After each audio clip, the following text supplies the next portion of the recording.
desviada em seu foco daquilo que Deus tem para ela como missão. E sempre esse foi o perigo ao longo do tempo. Então, o que Judas faz, ele percebe que a igreja ela está rodeada de algumas filosofias e doutrinas que tentavam entrar para dentro e, consequentemente, captar a atenção da igreja e mudar, portanto, a sua atuação. E a primeira coisa que nós precisamos observar é que a igreja, desde o início até agora, se a gente percebe a história da igreja, ela é sempre rodeada de perigos, ela está sempre no centro da atenção do inimigo de Deus e nosso inimigo comum, que é o Satanás. E isso se deve à importância e o lugar estratégico que a igreja ocupa nesse mundo. Jesus disse outrora para seus discípulos: vocês são o sal e a luz do mundo. Em outras palavras, a igreja ela é essencial para esse mundo, ela é essencial para o bom desenvolvimento da sociedade, ela é a chave de fato de tudo, no sentido que ela é a agência através de qual Deus cumpre a sua missão, dirige seus propósitos. Nós somos a continuação da missão de Cristo, sendo assim o seu corpo e ele a nossa cabeça. Mas Jesus também adverte também outra coisa, que esse sal, que ele é essencial para salgar, se ele perder o seu poder de salgar, para nada ele presta, e a não ser pisoteados em pé. O que isso quer dizer? Que a igreja ela é estratégica, ela é importante, ela é urgente, ela é necessária para esse mundo e, acima de tudo, para o avanço do reino de Deus, enquanto ela é uma igreja saudável, sadia, em sua forma de pensar, em sua forma doutrinária, em sua forma de atuação, em sua forma de viver. Então, a igreja ela é importante. Então, a primeira coisa que a gente destaca é que todos nós, irmãos e irmãs em Cristo, somos importantes e estratégicos para o reino de Deus. E devemos nos ver como tanto, não somente membros de uma igreja de forma passiva. E Deus escolheu a sua igreja, escolheu você e eu a fazer parte daquilo que Deus escolhe ser seus instrumentos para anunciar as suas grandezas.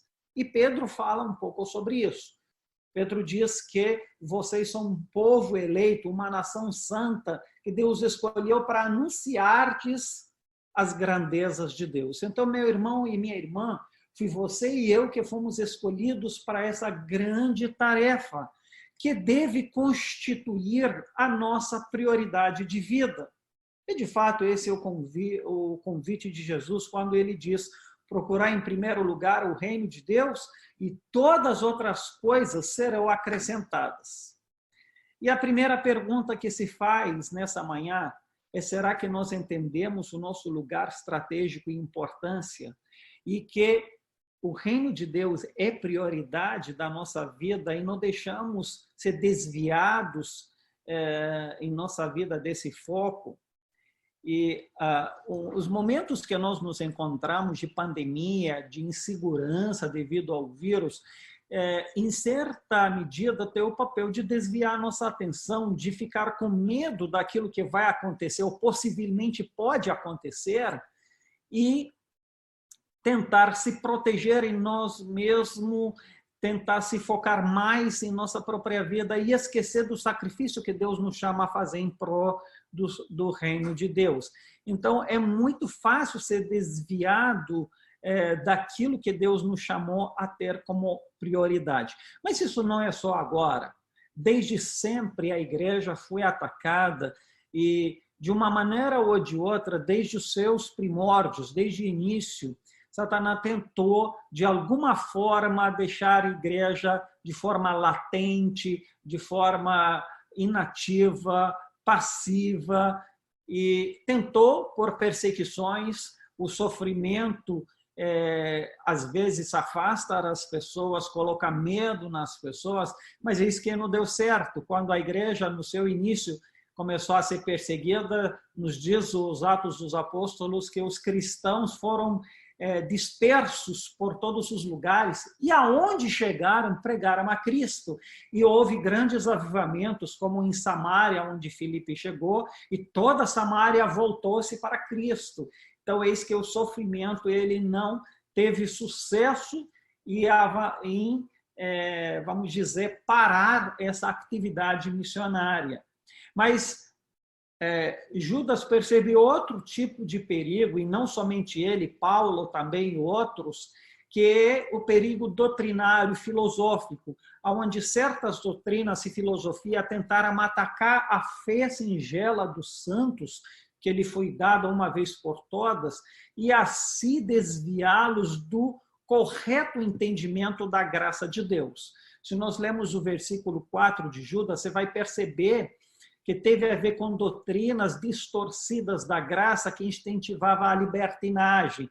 Em outras palavras, a viver conforme a sua carne, viver conforme os seus prazeres, viver a sua vida e fazer da graça uma forma de viver para si mesmo e não para se entregar, viver para a obra de Deus. Então, a igreja teve esses perigos ao longo do tempo, e essa é a primeira coisa que nós devemos estar cientes. A igreja sempre ela é atacada. O que nos leva no segundo ponto, que devemos ser atentos e vigilantes. Por quê? Porque estamos numa batalha, estamos atacados o tempo inteiro, não podemos ficar passivos. E Judas, ao perceber isso, ele ficou forçado a trocar de assunto para exortar aos irmãos se levantarem, mas se levantarem e ter uma posição de batalha, uma posição ativa, de ir para frente e não somente defensiva.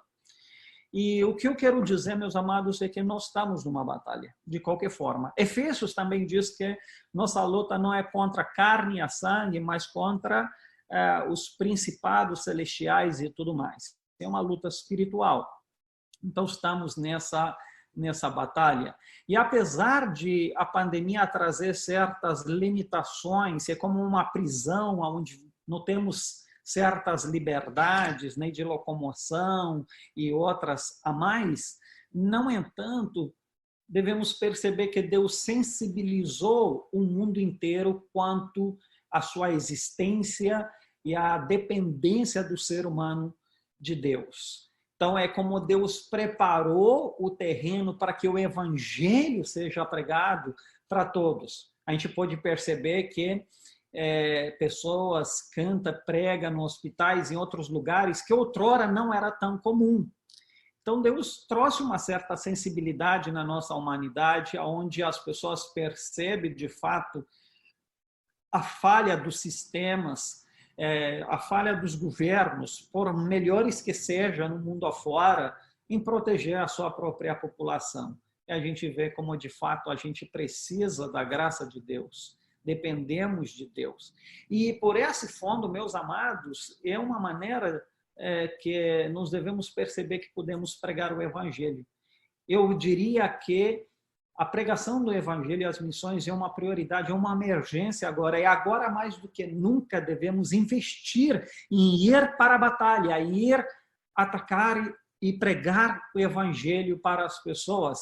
Contrário do que a pandemia nos diz, que devemos proteger nossas finanças, proteger nossa vida, ser precavida. Realmente devemos ser precavida, mas não entanto. Deve se lembrar, a igreja sempre correu perigo, não é agora. Agora é diferente. Mas desde sempre a igreja foi perseguida, foi ameaçada de uma forma ou de outra. Mas, no entanto, Cristo chama a sua igreja a pregar o evangelho não necessariamente quando as circunstâncias são fáceis. E ele tem algo a nos dizer em tudo isso. Então, o terceiro ponto é que nós devemos ser ativos, batalhar. E aí nasce uma pergunta de novo. Será que ainda não estamos no campo de batalha? Estamos nós ainda batalhando com aqueles que estão no campo batalhando, pastores, missionários, evangelistas. Estamos nós envolvidos com o reino de Deus, com as atividades do corpo de Cristo e da igreja em pregação do evangelho? Ou abandonamos o campo da batalha? Cada um se preocupa a cuidar da sua casa, de si mesmo. E o abandono pode ser de várias formas. Pode ser o abandono financeiro, quando nós retraímos os nossos dízimos, as nossas ofertas, porque tentamos ser precavidos. O envolvimento pode ser uma retirada do campo de batalha física, quando nós não participamos mais dos eventos, dos programas, daquilo que precisamos fazer como pessoas. Pode ser uma retirada emocional, quando nós não estamos perto mais, junto dos outros. Uma retirada espiritual, quando nós não oramos, não sustentamos mais as mãos daqueles que estão no campo da batalha. Mas quero dizer, meu irmão e minha irmã, que tem muitos ainda que estão no campo dando seu sangue para que o reino avance. E nós somos convidados a fazer parte dessa equipe que se junta a esses, veio para o campo da batalha, e estamos chamados a defender o evangelho, pregar o evangelho.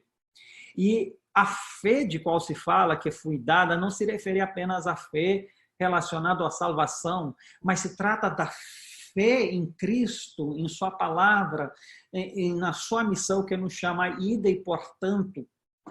E lembra-se que Jesus, quando disse isso, diz: toda a autoridade me foi dada no céu, que trata da esperança futura, da garantia da eternidade, mas também fala que toda a autoridade me foi dada na terra, que trata-se do seu envolvimento, da sua presença em toda a terra, do seu controle absoluto, da sua soberania.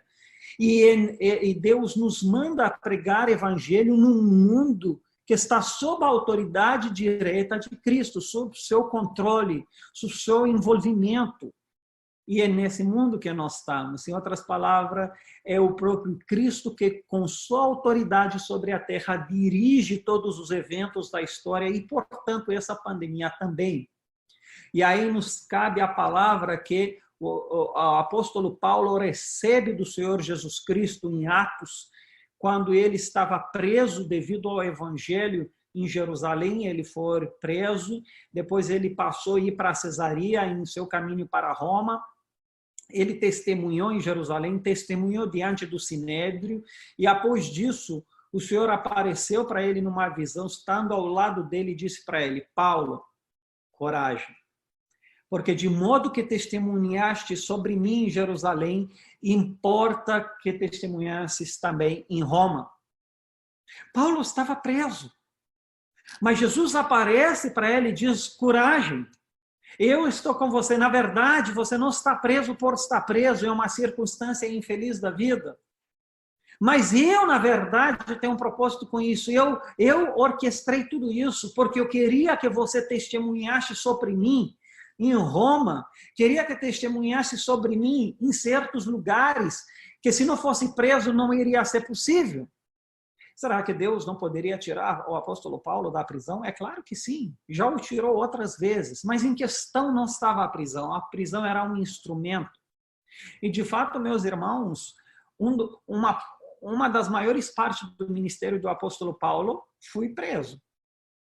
O apóstolo Paulo pregou para o mundo gentílico, ele volta para Jerusalém, sabendo que vai ser preso, ele é de fato preso pelos judeus, e eu quero que pense junto comigo.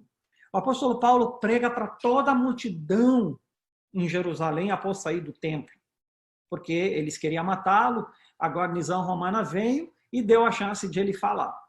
Depois disso, o apóstolo Paulo fala para todo o sinédrio reunido, todas as autoridades eclesiásticas de Jerusalém. Depois disso, ele prega para o governador romano.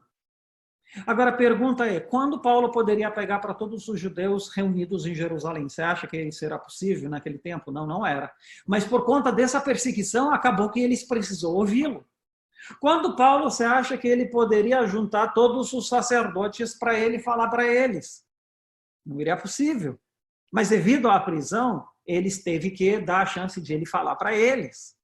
Quando César, ou será que iria ouvir o apóstolo Paulo? A não ser que ele estaria preso e precisaria ser inquirido pelo próprio César mais tarde. E assim o governador Félix e outros. Então veja como a própria prisão, que é uma limitação, no entanto, ele abre portas para pregar um evangelho em circunstâncias que de outra maneira não iria ser possível. E Paulo fica 2 anos em Cesareia, ele não chega a Roma de um dia para a noite. Então, em Roma ainda ele fica muito tempo numa casa. Então veja que esse ministério, desde quando ele é preso, é muito vasto. Eu posso dizer que Paulo, de fato, ele viajou pelo império com escorta de uma forma que ele estava protegido, ninguém poderia tocar nele, ele era escortado pela própria guarnição romana. Imagina, Paulo, ele agora prega pelo império escortado. No entanto, ele era um preso. Mas veja a liberdade que o evangelho dá para ele. Então, a pandemia, como eu já disse, ela se mostra como uma prisão para todos nós. Mas, ao mesmo tempo, Deus que controla todas as coisas pode usar isso para uma grande oportunidade de pregar o evangelho de uma forma que nós não podemos pregá-lo se não fosse essa pandemia. Por isso, a palavra que se aplica a Paulo se aplica a nós: coragem. Coragem para se envolver. Coragem para se envolver financeiramente, emocionalmente, fisicamente, espiritualmente com o avanço do reino de Deus. Lembra-se que Jesus disse: quem quer ganhar a vida vai perder a vida, mas quem perder a vida por mim e por evangelho. Quando temos essa prioridade, estamos prontos a perder a nossa vida por causa disso, eis que ganharemos a vida. Portanto, nós podemos dar prova que temos uma esperança diferente. Batalhar para manter a nossa fé e não ser desanimados, não seguir guiados em nossas decisões pela mesma filosofia e medo que o mundo tem. Portanto, missões é uma emergência para a igreja nesses momentos, e mais do que nunca, apesar da filosofia mundana nos dizer não é a hora de investir, não é a hora de fazer muita coisa, é pelo contrário. A igreja pregou o evangelho quando estava perseguida, a igreja pregou o evangelho quando não estava necessariamente bem. A igreja não esperou tempos bons para pregar o evangelho e tempos bons para o mundo. Para ela sempre foi um tempo oportuno. Deus sempre usou as circunstâncias para pregar o evangelho. E se nós não pregamos agora, meus irmãos, para que o valor da igreja nesses momentos? Cadê o sal do mundo? Se não para salgar, dar esperança, dar a mensagem do evangelho para as pessoas. Que Deus nos dá coragem. Que Deus nos envolva nessa batalha. Voltar para o campo, nos juntar àqueles que estão já no campo, para batalhar pela fé que nos foi dada. E que Deus nos abençoe a isso. Amém. Eu vou passar a palavra para o pastor, para que ele possa colocar aí o PowerPoint. Eu gostaria de falar um pouco sobre nosso projeto. Então, eu estou aguardando aí o pastor.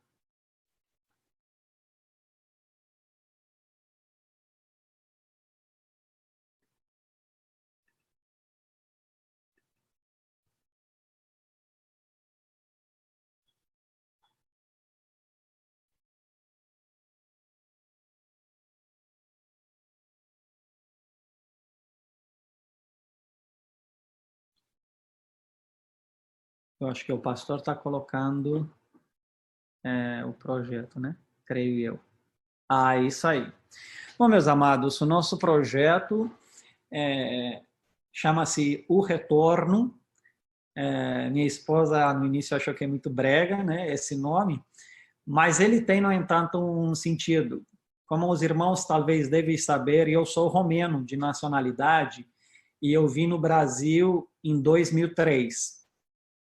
E meu intuito era conhecer mais sobre o presbiterianismo e, com essa experiência, voltar para o leste europeu, para a Romênia, para o meu país de origem, desenvolver a reforma e o presbiterianismo. Portanto, eu fiquei até agora no Brasil e agora Deus colocou esse desejo de retornar ao leste europeu para pregar o evangelho. Por isso, esse nome.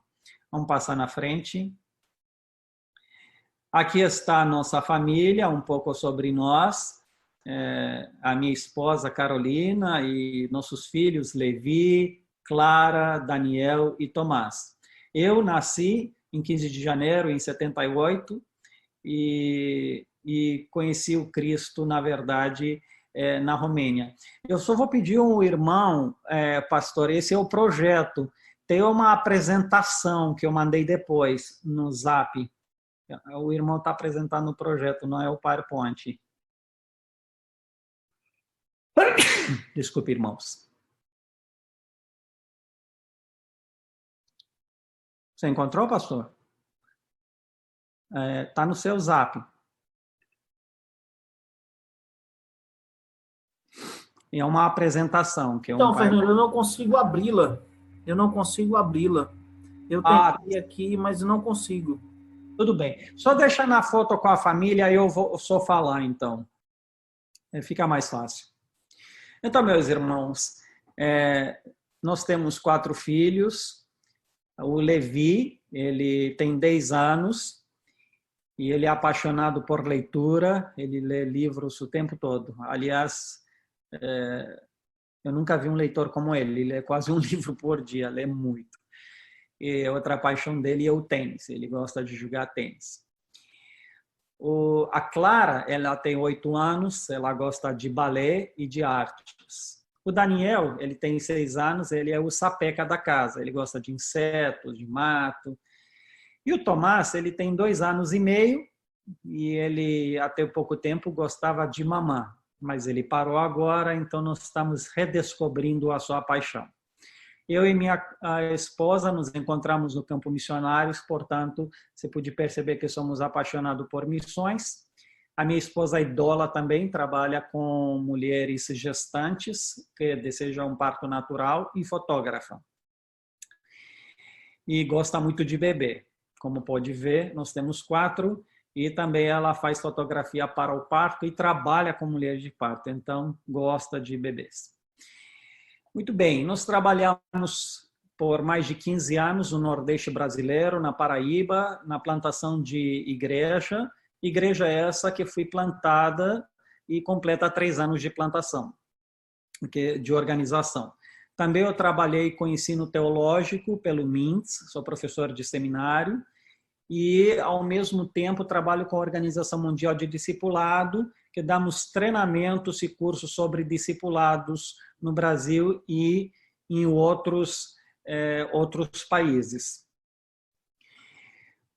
Nos últimos 2 anos, Deus colocou o desejo de voltar para a Romênia, portanto, nós fizemos todos os preparativos e cursos da APMT, que é a Agência Presbiteriana de Missões Transculturais da nossa igreja, e graças a Deus nosso projeto foi aprovado, passou pelo comitê gestor e hoje nós estamos nos encontrando no ponto de concluir o nosso suporte financeiro, que está em 50%, para que assim podemos retornar para a Romênia. Era previsto para nós voltarmos, ou ir ao campo, melhor dizer, em novembro, mas devido à pandemia, nós fomos forçados a adiar para março, abril do ano que vem. E, aliás, todos os missionários sofreram esse adiantamento. Até são questões técnicas, por exemplo, a Polícia Federal nem pelo menos está fazendo passaporte, a não ser em caso de emergência. E nossos filhos e minha esposa precisam de refazer o seu passaporte. Então, nós estamos nessa corrida de apresentar o nosso projeto para igrejas, pessoas, instituições, levantar parceiros para irmos junto nessa batalha. Nosso campo será no Bucareste, que é a capital da Romênia, onde tem 2 milhões de habitantes e 1% de evangélicos, o que torna a capital do nosso país uma cidade não alcançada conforme as estatísticas missionárias. O presbiterianismo ele é muito escasso no nosso país e a APMT, aliás, a IPB, junto à APMT, fez uma parceria com o Sínodo Reformado Leste Europeu Húngaro, que alcança 5 países. E um dos desejos da APMT é que eu represento essa parceria como romeno e como parte da IPB e da APMT, e dou suporte para essas igrejas e junto desenvolvemos o presbiterianismo. Então, eu vou nesse intuito de plantação de igrejas e de suporte, e, ao mesmo tempo, trabalhar na questão de liderança, de preparo teológico e discipulado entre as igrejas. A Romênia, como um todo, tem 18 milhões de habitantes e é um país predominante ortodoxo, que é a igreja que se desprendeu da Igreja Católica. Então, mais ou menos um 86 a 94, esse número varia muito, procentos são ortodoxos, que é um dos grandes obstáculos para o evangelho. É uma igreja bastante perseguidora, bastante rígida e tradicional. Mas, no entanto, o evangelho pode transformar isso. Nós somos um povo de origem latina. Aliás, diz os livros mais antigos que o português vem do latim romeno, que é a língua, de fato, mais próxima do latim. E somos um povo bastante antigo. Nós fomos um povo conquistado pelos romanos em meados de 115, sendo o nosso país estratégico na Europa devido à sua posição geográfica. Por um lado, estamos nas fronteiras com a Rússia, por outro lado, somos o primeiro país de contato com o Ocidente, e atrás de nós, a 2 horas e meia de avião, é o Tel Aviv, que é a capital, ou a ex-capital do Israel. Então, veja como, de forma política, geopolítica, nós estamos bem estratégicos. É tanto que nos fez estar envolvidos nas 2 guerras mundiais, muito embora não começamos nenhuma delas, mas os alemães queriam ir para a Rússia, passava pela Romênia e vice-versa. Então, a gente acabou no meio o tempo todo, o que nos prejudicou bastante. Mas outro fato importante, e devido à Guerra Mundial, nós caímos na zona de influência russa, o que fez por onde o nosso país, até 89, ser um país comunista, o que trouxe seus prejuízos que tange a igreja. Isso fez por onde nada de igrejas reformadas estaria no território romeno, porque nós não tivemos contato com países que têm igrejas reformadas. Então, o grande cristianismo em Romênia, que é de mais ou menos 6%, em 97% são arminianos dispensionalistas. E também se registra uma lacuna de maturidade, de literatura teológica, é muito escassa. Então, há muito para se trabalhar. Mas desde 89 somos um país democrático e também, de 2007, fazemos parte da União Europeia. O que não quer dizer, contudo, que somos também economicamente. Somos, de fato, o último país da União Europeia, de ponto de vista econômico, com grandes desafios. Os jovens da Romênia, muitos, eles viajam para como se diz, para a Europa em busca de trabalho, e com isso deixa as crianças para trás com os avós, com os pais, e isso cria certos problemas na criação dos filhos, das famílias e tudo mais. Então, há muito para se fazer, muito para se orar em relação à Romênia. O povo está, de certa forma, desanimado com as condições de vida, e isso cria também um desafio para a apresentação do Evangelho. Então, em princípio, nosso povo é um povo aberto, mas ao mesmo tempo que não aceita fácil o Evangelho. Então, basta que nós oremos para isso. Fernando, e pessoal... vai cair aqui, já está nos últimos segundos, eu vou criar uma nova sala, tá bom? Então, os irmãos aguardem, eu vou criar aqui e vou mandar para vocês lá no WhatsApp.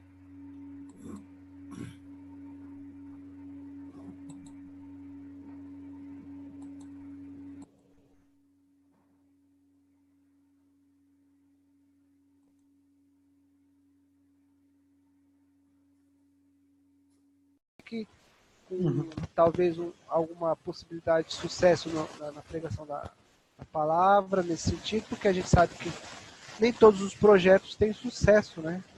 Não dá certo por algum motivo ou outro, etc e tal. Nesse sentido, eu queria entender isso aí. Então, a sua ideia não é ficar em definitivo. Você, teoricamente... Na verdade, Ah, deixa eu explicar duas coisas. Em primeiro lugar, nenhum missionário, naturalmente, ele vai com essa ideia abstrata de definitivo. Essa questão de definitivo, colocá-la em projeto é perigosa. Por que perigosa? Porque, a priori, nós estamos à disposição de Deus, e Ele sabe o tempo que quer nos usar num lugar que possa ser para o resto da vida, ou pode ser temporariamente, e depois Deus pode nos chamar para outro lugar, e a gente deve estar aberto para isso. Quando eu veio ao Brasil, eu não sabia por quanto tempo vou ficar. E, naturalmente, não pensei que vai ficar tanto tempo. 17 anos é 17 anos. Eu pensei, na verdade, que seria muito menos, mas aprove a Deus que ficou 17 anos. Então, eu não vou com o pensamento do tempo, eu vou estar à disposição de Deus. Quanto tempo Ele quiser me usar na Romênia, eu estarei lá. Se quiser mudar de campo para a Europa ou para outro canto, para mim está tudo bem. Então, mas por hora também não vou com um pensamento de sair, vou lá para depois sair. Eu não estou pensando no próximo passo de sair. Eu vou lá e vou ficar lá enquanto Deus permitir. Se for para o resto da vida ou não, aí é outra história. De ponto de vista administrativo da APMT, a APMT trabalha da seguinte forma: qualquer projeto missionário, independente do missionário e independente do lugar, o primeiro momento são 3 anos, tá certo? Esse é batido, essa é uma regra. Então, o primeiro contrato é de 3 anos. Depois de 3 anos no campo, o missionário volta para o Brasil para a reavaliação do projeto, e aí, geralmente, o próximo momento é de 5 anos. Ou, caso que se percebe que não é saudável para o missionário continuar no campo, ou o missionário não quer ficar, porque pode até ser isso, ele não entende que não quer mais ficar lá. Ou se entende que o trabalho não está dando certo, ele tem que sair. Uma das 3 possibilidades, aí ele é remanejado para outro campo que talvez a PMT tenha interesse, ou ele é convidado por outro missionário, ou ele mesmo vislumbra com outro campo e apresenta essa proposta para a PMT. E, nesse caso, também é 3 anos. Quando é remanejado, também segue a primeira coisa de 3 anos. Mas, quando ele continua no campo, o que é 80% da maioria, continua. Quase ninguém termina em 3 anos. Fica 3 anos e depois faz um novo projeto por 5 anos. Dando certo este de 5 anos, o terceiro projeto me parece que, se não me engano, é de 7 anos, se por aí vai. Então, tecnicamente falando, o projeto ele sofre reavaliação a 3 anos, a 5 anos. É claro que nesse meio tempo também possa mudar alguma coisa. Pode ser questões de saúde, políticas, que pode exigir que o missionário deve sair de urgência de lá. Então, essas são exceções. Então, essa é a parte técnica como funciona na PMT. Mas, do nosso ponto de vista, nós vamos para trabalhar. Ninguém vai com, vou lá só por 3 anos, depois eu vejo o que eu faço. Na verdade, todos vão para ficar lá enquanto Deus permitir. Estar pronto está o tempo que ficar. Bacana. Só mais 2 perguntinhas rápidas. Existe algum presbiterianismo na Romênia, assim, ou pelo menos naquela região que você pretende ir? E um outro aspecto assim é a respeito da situação que você vai, né? Você vai ter como que eu posso dizer? Você vai ter alguma estrutura de presbiterianismo lá? Há alguma visão ou é do zero mesmo, assim? E também quanto à legalidade da situação. Pelo menos assim, em alguns países a gente sabe que é proibido, né? Cristianismo. Sim. Como é que está essa situação da Romênia lá? Ok, vou tentar fazer uma resposta que engloba as 3 perguntas. Vou começar pela última. Em questões de legalidade, nós somos um país laico, onde é permitido a pregação do evangelho ou de qualquer dogma que seja, certo? em termos da legalidade. Então, você pode pronunciar aquilo que você acredita.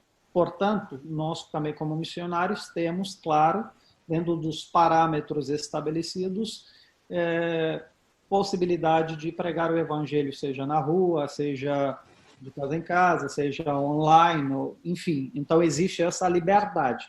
Mas o fato de existir essa liberdade não quer dizer que não há oposição, principalmente por parte da Igreja Ortodoxa. Então, às vezes as pessoas confundem a questão com liberdade com a inexistência da perseguição. Não é a mesma coisa. Então, de ponto de vista legal, existe a liberdade, mas existe a oposição ao mesmo tempo. E existe uma outra vantagem, que eu sou romeno, sou nativo. Então, acima da liberdade legal, que teria outro estrangeiro também, como romeno, eu posso expressar o que eu acredito. Então, tem uma vantagem a mais. A cidadania lhe dá, vamos dizer, uma força maior, uma posição mais fortalecida. De ponto de vista de documentos, minha esposa, ela é brasileira, mas, por ser minha esposa, há uma facilidade, entendo eu, de visto, e meus filhos, todos os 4, têm dupla cidadania. Agora, em questões de presbiterianismo na Romênia, é quase inexistente. O que acontece? Como nós fomos um país comunista, as nossas relações com outros países eram países que pertenciam à mesma filosofia. E, portanto, a maioria deles não tinha igreja reformada. Então, nosso contato com o mundo reformado foi interrompido na Segunda Guerra Mundial, o que fez que nós não temos quase nada nesse sentido. Depois da Revolução, no entanto, claro, houve missionários e tudo mais, mas pouco nesse sentido. Havia uma ideia de igrejas reformadas no nordeste da Romênia, que era feito por igrejas reformadas húngaras, porque aquele território da Transilvânia pertenceu por, se não me engano, 1000 anos ao Império Austro-Húngaro, mas depois ele foi devolvido para a Romênia, portanto há muitos húngaros. Só que quando você pensa na igreja reformada húngara, não pensa que é uma igreja reformada nos termos que nós pensamos aqui no Brasil. A igreja reformada húngara, de fato, é como uma igreja católica e bastante liberal. É porque a igreja reformada húngara é a igreja estatal da Hungria, não é necessariamente evangélica. Então, se tem isso. Em termos de presbiterianismo, nós temos, no Bucareste, tem uma igreja de um missionário coreano, que teve um seminário que não existe mais, e é uma igreja pequena, de poucas famílias, que ainda existe lá. Tem uma outra entidade, ele chama de igreja, mas só são 3 famílias, de um romeno, eu acho que ele é um húngaro de raiz, que estudou no Westminster, e tem esse grupo lá. E tem outro romeno que estudou comigo, de fato, que recentemente abriu algumas famílias outro trabalho. Tem também na Mangália, que é no Mar Negro, o missionário da APMT, Gilberto Campos Coelho, junto com Irene. Irene é casada com um romeno, os dois eu conheço, trabalhei com eles por um tempo, e eles têm uma igreja na Mangália. Na verdade, é a associação, porque nós não podemos legalmente ter o título de igreja, porque existem certas regras para isso. Mas, em termos cristãos, seria uma igreja. E tem um trabalho no Nordeste de um romeno, também poucas famílias, e fora disso tem uns 5 igrejas húngaras presbiterianas reformadas desse sínodo que eu falei mais cedo. Então, isso seria tudo que tem de presbiterianismo na Romênia inteira. Certo? Não sei se quanto ajudou isso, mas é mais ou menos isso. Então, meu trabalho, por um lado, é de zero, porque nós não temos ainda um presbiterianismo formado, nós não temos nenhum presbitério, aliás, romeno. Então, eu vou começar naturalmente uma igreja de zero, mas, ao mesmo tempo, é um trabalho de colaboração com outras igrejas e missionários e fortalecer essas igrejas que trabalham com esse sínodo. E a ideia da IPB ter parceria com esse sínodo é que esse sínodo ele é reconhecido na União Europeia. E por esse reconhecimento, você pode também criar igrejas reconhecidas presbiterianas na Romênia por meio desse sínodo.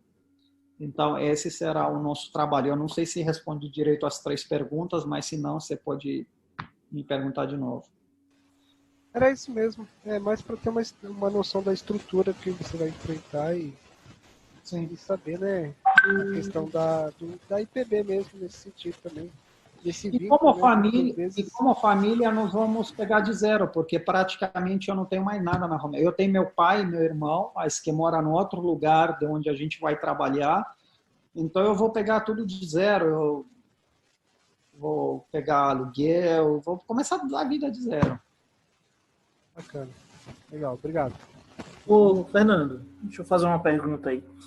Geralmente, os missionários, eles falam das dificuldades que vão encontrar no campo missionário a partir de uma perspectiva hipotética, né? Porque eles nunca viveram, nunca estiveram lá, então eles fazem uma pesquisa, têm informações de bancos aí de dados, enfim, e aí montam um projeto e visualizam as dificuldades. Mas você é romeno, mesmo tendo morado esses 17 últimos anos aqui no Brasil, você conhece melhor a realidade do país do que qualquer um missionário que está indo do Brasil para a Romênia. Diante disso, quais as dificuldades que você acha que vão ser mais predominantes aí nesse primeiro momento da implantação, né? Você falou um pouco aí dessa questão da igreja ortodoxa, né, que pode fazer uma certa oposição, mas além disso, o que você acha de dificuldade aí, você encontra dificuldade para implantar uma igreja lá na Romênia? Acho que existe 2 coisas, pelo meu conhecimento, que pode dificultar. Uma, só as próprias igrejas evangélicas. Por que estou dizendo isso? A maioria das igrejas evangélicas na Romênia são bastante tradicionais. E também tem certos exageros, o que apresentou uma ideia do evangelho um pouco pesada para os romenos. Então, você ter um nome de evangélico é uma forma prerrogativa para um romeno. Então, os romenos, esse cara é evangélico. Ele diz isso com desprezo. Não é como no Brasil. No Brasil, você, fulano é evangélico. Beleza, joia, cara. Não. Ou se você convida alguém a vir para a sua igreja, e é uma igreja evangélica, ele vai pensar 2, 3 vezes se vai. Ele vai tentar ninguém saber, porque vão rir dele. Não é como no Brasil. No Brasil, você convida alguém, tá, beleza, eu vou lá uma noite ver como é. E ele se sente ameaçado, não se sente com vergonha da família, de vizinhos, de amigos. Na Romênia, não. Eita, cara, você foi lá com os evangélicos, então é uma vergonha. Então, é algo prerrogativo. E eles têm uma ideia bastante negativa. Então, acredito que isso é um desafio. Até porque a igreja presbiteriana tem uma forma de vida e liturgia mais aberta e diferente das igrejas tradicionais. E até que o povo vai perceber isso, você corre risco de ser identificado com aquela rigidez, com aquelas questões tabu que as outras igrejas apresentam. Então, essa é uma dificuldade. E nós vamos ser, de certa forma, também uma igreja que, até para algumas igrejas evangélicas, vai ser um pouco difícil, porque temos uma certa abertura e tudo mais. Então, é tanto que eu estou disposto a colaborar com outras igrejas até para ajudá-las a ter mais maturidade, entender o processo de discipulado e tudo mais. E uma segunda dificuldade que eu vejo é a situação econômica do país. Os romenos, depois de saírem do comunismo, eles se encantaram com a União Europeia e pensaram que agora as coisas vão funcionar diferente, a União Europeia vai investir na Romênia e, portanto, vamos ter uma vida como outros também. Mas a realidade não foi essa. Então, houve um desencantamento com aquilo que era novo, aquilo que prometia algo, e, portanto, não aconteceu. E a maioria da população está muito frustrada tanto que as condições econômicas da Romênia não são muito boas. Muitos lutam por ter um emprego, quando tem, não é muito bem pago. A maioria dos jovens mora ainda com seus pais, começa a instituir uma família já morando com os pais. Aqueles que, vamos dizer, têm uma visão diferente, vão para a União Europeia para trabalhar lá, para ter condições melhores. Então, o romeno se sente muito abandonado, muito deixado para lá, entendeu? E nesse fundo ele ficou desencantado com tudo, até com Deus, com a igreja, meio que ele perdeu a esperança. Há 10 anos atrás, romeno era considerado um do povo mais feliz da Europa. E isso não porque ele era rico, alguma coisa do tipo, mas ele tinha uma certa alegria. Hoje em dia é considerado um povo triste, né? Então, isso é um desafio por esse fundo de desencantamento, de frustração com a vida e com todo. Você apresentar o evangelho como uma proposta de vida, como algo que se pode ter esperança, não é fácil. Ok, Fernando. Eu vou fazer uma pergunta aqui que o irmão mandou, o presbítero Eduardo. Ele pediu para você falar sobre o custo de vida, a moeda em comparação real, que isso é importante também, especialmente, né, para o missionário. O custo de vida, a moeda, enfim. Veja aí como é que você vai falar. O custo é uma pergunta importante e delicada ao mesmo tempo. O custo de vida de um romeno, ele varia. Ele varia do lugar onde ele está e da região. Por exemplo, a capital, ela é mais cara do que outra cidade. Existem algumas cidades mais caras do que a própria capital. E também, para um missionário, tem alguns itens a mais. Que, por exemplo, você tem que alugar um lugar. Você tem despesas ministeriais maiores, você gasta mais. Você tem que viajar, você tem que dar auxílio para as igrejas. E geralmente não é como no Brasil, a igreja paga. Não, lá você vai e acabou, você paga a sua despesa, geralmente é assim. Então tem custos a mais. Para nós, que somos uma família com 4 filhos, portanto, requer um aluguel de um lugar que comporta uma família com 4 filhos e ainda um quarto para visita, porque como missionário ainda representante de uma parceria, naturalmente, quando alguém do Brasil vai vir, nós vamos hospedá-lo, vai ter que vir na nossa casa, vamos ser uma ponte também com a Europa. Então, é claro que exige certas condições. E o que é muito pesado na Romênia é o aluguel. O aluguel é a peça mais cara de todo o orçamento. No nosso caso, por exemplo, o aluguel ele gira em função de 1.000 a 1.500 euros por mês. É muito caro. Então, nosso projeto, vamos dizer, nosso sustento familiar gira em função de 3.800 euros por mês. E aí você faz o cálculo. Engraçado, quando nós fizemos o nosso projeto, nós fizemos 3.800 euros vezes 4,5, que era o câmbio da época do euro, só que hoje o euro é 6,5, então ainda você sofre essas mudanças cambiais. Mas seria isso. Mas desse dinheiro todo, 3.800 euros, 1.500 é só aluguel, sem água, luz e outras coisas, é só aluguel. Então, é quase metade. E aí vai os impostos, a gente paga imposto, né? E também outras questões, nós perdemos também dinheiro na transferência do dinheiro do Brasil para a Romênia. Então, você tem IOF, que é 7%, que o Brasil pega, você vai ter outras despesas, e então você fica com menos. Mas é mais ou menos isso, 3.800 euros por mês. E nós estamos em mais ou menos 40% a 50% do nosso sustento hoje. Em relação ao real, nossa moeda nacional é lei. Leu e real é muito parecido. O nosso leu hoje é um pouco mais forte do que o real. mas eles flutuam. Teve época que o real é mais forte do que o leu, teve época que sou igual, é 1 para 1. Porém, por que nós calculamos em euro? Porque é a moeda de transferência. Como estamos na União Europeia, nós trocamos tudo a partir do euro. E você não tem como receber real para o leu. Você passa por esse câmbio de euro. Então,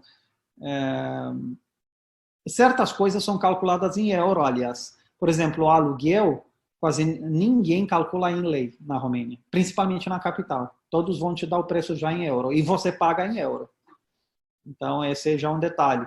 Carro, muitas vezes carro é calculado em preço de euro e não em nossa moeda nacional. Então, isso só alguns detalhes. Mas outras coisas, como transporte, internet, não são tão caras. São mais baratas do que no Brasil. Carro, por exemplo, é bem mais barato do que do Brasil. Então, assim, varia muito, mas eu não sei se ajudei, não sei se respondi direito à pergunta, mas se não, pode me perguntar mais. Não, acho que ficou bem explicado, né? Custo muito alto, né, Fernando? Eu estava olhando aqui o euro, 6,42 hoje o euro. Pois é, mas esse custo ele começa a ser elevado porque o real se desapreciou em relação ao real, porque quando nós fizemos o projeto, se olha no projeto, nem troquei ainda, ficou com 4,50. Então veja como um missionário ele pôde perder ao longo do tempo. Imagina, se o euro vai crescer, você tem o mesmo tanto em real, porém você não tem o mesmo tanto em euro mais, porque o câmbio... Imagina que nós perdemos R$2 para cada euro, desde quando fazemos o projeto para agora. Então, ainda você está sofrendo essas mudanças cambiais, né? E há quem diz, na verdade, que nós arriscamos um pouco com esse orçamento. Porque para a Europa não é um orçamento grande para uma família com 4 filhos.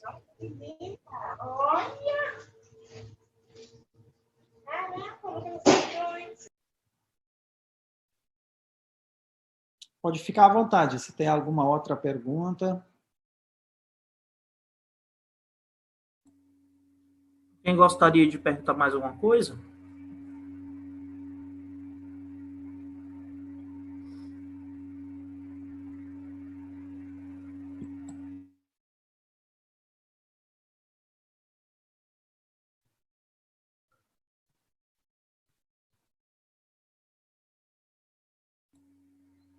Os irmãos estão satisfeitos, né?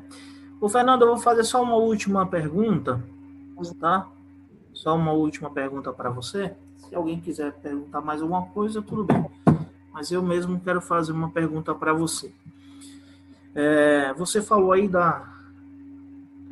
do contato que você vai ter com algumas igrejas que já tem lá, né? Você vai para Bucareste mesmo, né? Que é a capital, né? A PMT, no nosso encontro, eles deixaram claro que é na capital do país. Foi a escolha da própria PMT. Eu não sei se, em decorrer de tempo, isso vai sofrer alguma alteração. Isso é uma informação em office, de que um dos missionários da PMT é possível que venha no Brasil por um tempo de descanso, questões aí de saúde, por 1 ano, e eu não sei se isso vai afetar alguma mudança de campo para substituir naquele lugar. Mas, a priori, é Bucareste, sim.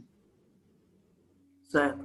Então, você vai para Bucareste, você vai manter esse contato com essas igrejas e tal. Não há nenhuma parceria financeira com outra instituição, por exemplo, a Igreja Reformada da Holanda, aqui no Brasil, ela mantém algumas parcerias e tal. Você não consegue... Eu estou perguntando assim pela questão do sustento mesmo. Você não tem possibilidade? Eu tenho um amigo que ele até já foi aqui na igreja, que está na França, e ele foi e conseguiu parceria com algumas igrejas francesas que já existiam em relação ao sustento. Porque ele esbarra no mesmo problema que você, embora na época que ele foi, era só ele e a esposa, que é a questão do sustento, o sustento sendo pago em euro, né? Então, você tem essa possibilidade ou o sustento todo vai ter que ser levantado aqui no Brasil? Tecnicamente existe essa possibilidade, mas para isso exige que você tenha também disponibilidade de tempo e de locomoção para ir e conhecer e achar essas igrejas. E eu acredito que com certeza deve existir igrejas na Holanda e em outros lugares, inclusive Estados Unidos, que estariam abertas para colaborar. Mas aí precisa que você as conhece, vai lá, o que envolve tempo e dinheiro para viajar, e a própria possibilidade. Por exemplo, hoje nos Estados Unidos, brasileiro nem pode entrar por enquanto, então, tecnicamente, você está impedido de fazer isso. É um tempo difícil para se locomover de maneira internacional. Mas pode existir essa possibilidade, sim. Na questão da França, há uma diferença, no entanto, porque a França, pelo meu conhecimento, as igrejas reformadas de lá meio que pediu uma parceria com a IPB de 100 pastores. E as igrejas da França, elas também, em contrapartida, ofereceu para ajudar financeiramente com uma parte. Entendi. Então, elas queriam dar alguma coisa, mas elas precisam de pastores do Brasil, porque na França tem muitas igrejas, é um pastor para 27 igrejas, assim, de forma estatística. Não existe muitos pastores. Então, a igreja, ela pediu pastores para a IPB, mas se dispor a contribuir com alguma coisa, não com tudo. Então, por isso que as igrejas francesas tiveram esse intuito e facilidade. Agora, as outras, na Holanda e outros lugares, eu não sei qual é a situação atual. Porque, o que acontece? A igreja reformada na Holanda também não é mais tão forte quanto era antigamente. O secularismo também afetou muito o liberalismo e tudo mais. E aquelas que estão firmes já estão colaborando com algumas instituições. Mas não acho que está de tudo fechado. E a gente está aberto. O fato é isso, eu estou aberto. Se alguém me indicar para uma igreja, seja na Holanda, Alemanha, Estados Unidos ou qual for, eu estou aberto para apresentar meu projeto, conversar, ir se me chamarem para lá e se fronteiras estão abertas. Eu não estou fechado. E também a minha esposa, ela é fotógrafa, é idóla, e a PMT permite que as esposas, enquanto não afeta ao ministério, possa fazer alguns trabalhos para ajudar no sustento. E nós estamos abertos para isso, sem problema. Você vai embora quando? A previsão? A previsão é para abril, março, abril, se abrirem, porque por enquanto a fronteira está fechada. A Polícia Federal no Brasil nem pelo menos emite passaporte. Então, hoje em dia é muito diferente dar um prognóstico por causa disso, né? E também eu espero que a gente levanta mais parceria, porque estamos em 50%, está um pouco abaixo para poder sair com isso, né? Eu acho que se eu consigo uns 70%, 80% do meu sustento, me sinto mais tranquilo para viajar. Eu não estou esperando 100% do Brasil, realmente não estou esperando isso, mas uns 70%, 80% seria o mínimo necessário para você arriscar. Ok. E é um desafio para isso, porque muitas igrejas, por exemplo, não abriram, muitas igrejas estão cautelosas quanto a isso devido a quedas financeiras, muitos perderam emprego, entendo eu, no Brasil, então é uma situação delicada. Então, estamos aí tentando, não só eu, como outros missionários também, mas estamos esperançosos na graça de Deus, viu, pastor? E eu acho que Deus há de nos abençoar via a igreja, via as pessoas, e Deus é que tem um plano. Então, se importa a Ele que testemunhamos na Romênia como aqui, assim como Paulo teve aquela promessa, Ele há de nos conduzir de uma forma ou de outra. Ok, Fernando. Eu fico muito feliz aí de ouvir você, agradeço. Foi um bom tempo você ter entrado em contato conosco, porque esse mês é o mês de agosto, é o mês de missões da nossa igreja, né, na IPB, e por conta disso tudo é difícil encontrar um missionário, alguém que esteja disposto a falar, às vezes está muito difícil, e aí foi em boa hora a sua vinda, né, nós agradecemos aí, vamos nesse primeiro momento estar em oração pela sua vida, pelo seu ministério, para que Deus também possa providenciar tudo que você necessita para sair com segurança aqui do Brasil. Nós entendemos tudo isso. Eu sou do Ceará, né, e vim para São Paulo com família, e eu tinha sustento também. Parte do meu sustento ficava havia a promessa de sustento do presbitério, as coisas não se confirmaram depois que eu cheguei aqui em São Paulo, mas ainda assim eu estava dentro do meu país, né? Eu sei que você também vai para o seu país de volta, mas como você disse, você está começando do zero, então você tem, pelo menos nesses últimos 17 anos, você tem mais raízes no Brasil do que lá na Romênia. Então, a gente sabe das dificuldades e tem família envolvida, né? Quando há filhos, e eu vi aí pela foto, são todos crianças ainda, eu acho que o mais velho tem quanto? 10 anos. Hã? 10? 10 anos. 6 anos, o mais velho? Não, 10. 10. Então, ainda são muito pequenos ainda, mas a gente sabe que você falou uma coisa muito importante aí no final, né? Se Deus ele há de suprir, ele há de mostrar os meios e as condições que você precisa para poder realizar esse trabalho, né? Então, por hora, conte com as nossas orações e aí a gente vai caminhando junto aí na medida do possível, tá bom? Amém. Muito obrigado pela oportunidade. Eu que agradeço. Eu vou pedir a você para fazer uma oração final aí, agradecendo. Tá? Então, por favor.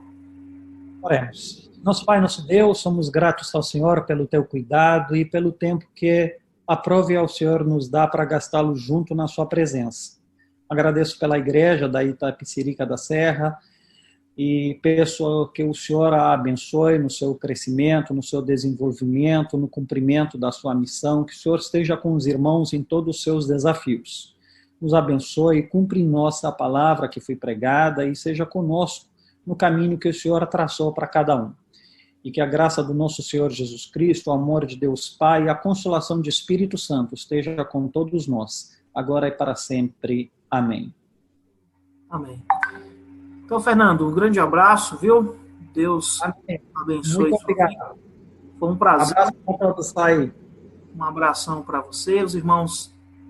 Também agradeço aí a presença. A gente teve algumas dificuldades técnicas que geralmente não acontecem, mas acontecem, né? Tranquilo. E se alguém quer estar em contato conosco, pode ficar livre da meu contato de WhatsApp, de telefone. Vou colocar o projeto lá nos grupos, tá? Vou colocar o seu projeto lá nos grupos para os irmãos tomarem conhecimento, tá bom? Muito obrigado, pastor. É isso, meu irmão. Fique com Deus, viu? Amém. Um abraço. Abraço.